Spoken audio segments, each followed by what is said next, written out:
On va en venir maintenant à ce sujet, oui, qui cristallise l'actualité nationale des morts, des dégâts matériels importants enregistrés donc hier avec les fortes pluies aujourd'hui plutôt qui s'abattent sur Conakry depuis la nuit du jeudi à vendredi 11 août pour être plus précis. À Kisosso Bafom, par exemple, dans le sud de la capitale, et plusieurs concessions ont été inondées, de nombreuses familles ont été sinistrées, donc ont quasiment tout perdu. En plus des pertes matérielles, on nous signale des cas de disparus et des blessés. Il s'agit d'une fillette qui a été emportée par exemple par les eaux.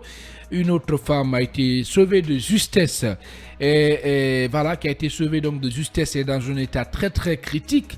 Et dans la dorsale nord également, les eaux ont débordé et ont bloqué l'accès de certains axes routiers, notamment entre Kobaya et Lambani. À Kuntia aussi, des cas d'inondation ont été signalés. Au moins 8 familles se sont réveillées les pieds dans l'eau. Là aussi, en plus des dégâts matériels, une fille est portée et disparue, Khalil Kamara. Ce n'est pas surprenant ce qui arrive maintenant là avec ces pluies diluviennes qui s'abattent sur Conakry. Une triste réalité de notre pays, chaque saison pluvieuse. D'abord à l'entame, si vous le permettez, nous présentons nos condoléances les plus attitrées aux familles qui ont perdu donc des proches aujourd'hui et à l'ensemble du peuple de Guinée. Merci mon cher. Allez-y. Oui. Je disais que c'est encore notre vécu, notre vivre ensemble. Quand il y a des saisons pluvieuses dans notre pays, les saisons pluvieuses sont des opportunités dans certains États, mais dans notre pays, ce sont des situations malheureuses, ce sont des événements douloureux qui viennent encore enfoncer les Guinéens dans leur souffrance. On ne peut pas comprendre que chaque fois, avec les mêmes erreurs, parce que ce sont les mêmes causes qui entraînent ces événements. Malheureusement, les autorités n'ont aucune solution à la matière, des premières autorités jusqu'aux actuelles autorités. Malheureusement, ils n'ont pas de solution. Je sais qu'il fallait l'État est désemparé. Il fallait coûte que coûte attaquer l'État. Mais vous voulez qu'on accuse qui? C'est l'État qui en est responsable. D'accord, alors je vous le concède, puisqu'il y a des cas de mort. Quand il y a des inondations, eux-mêmes, quand vous voyez des gouvernants qui vont sur le terrain, vous avez écouté le ministre de l'administration du territoire, le ministre des travaux publics et d'autres ministres, d'autres membres du gouvernement. Et tous leurs arguments, c'est que ce sont des constructions anarchiques qui entraînent ces cas d'inondation.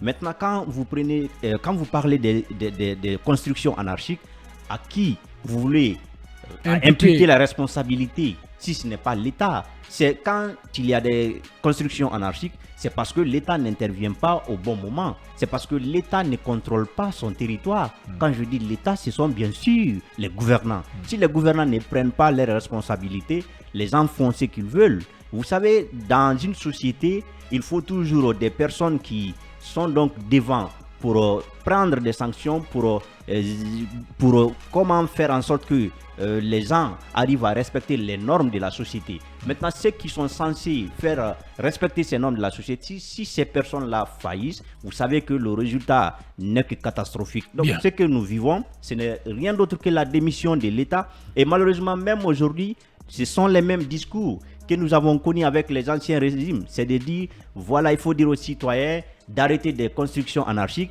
Vous savez, quand on prend par exemple, je vous donne juste un exemple.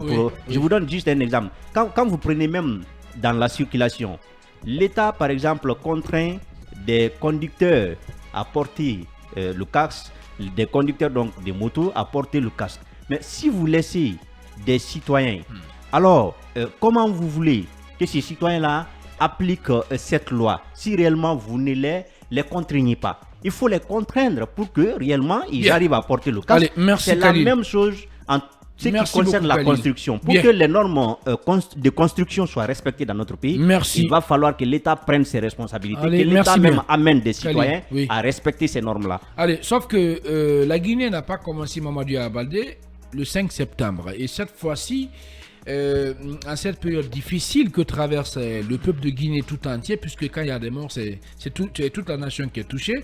il faut dire que la solidarité, du gouvernement s'est exprimée et s'est matérialisée à travers la présence dans les familles meurtrières et quand même d'une délégation gouvernementale, ce n'est pas rien. Oui, ce n'est pas rien. En une minute. C'est toujours bien d'avoir la compassion des autorités. Leur déplacement, c'est important pour la famille, pour leur remonter le moral. C'est là extrêmement important.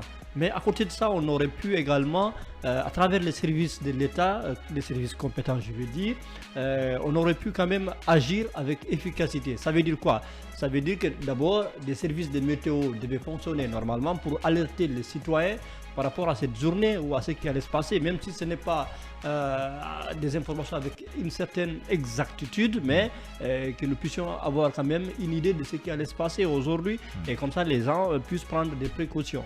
Ça c'est important. Deuxième aspect, ce sont les sapeurs-pompiers. Les sapeurs-pompiers également, souvent ils viennent, ils commencent à venir, mais souvent ils sont pas équipés. Ils ne sont pas équipés, ça veut dire que ils sont là, mais leur présence ne sert pas à sauver des vies, ne sert pas à assister des citoyens, en tout cas en position d'être assistés. Donc, et ça pose problème. Donc il faut équiper les services chargés de la protection civile, il faut leur donner les moyens, parce que sans ces moyens-là, même s'ils sont sur les lieux, mais ils ne peuvent pas en tout cas faire le travail pour lequel ils sont là. Donc cela est extrêmement important. Mais il faut également que du côté des citoyens, que nous puissions quand même observer les règles de base par rapport à la construction, par rapport à l'aménagement.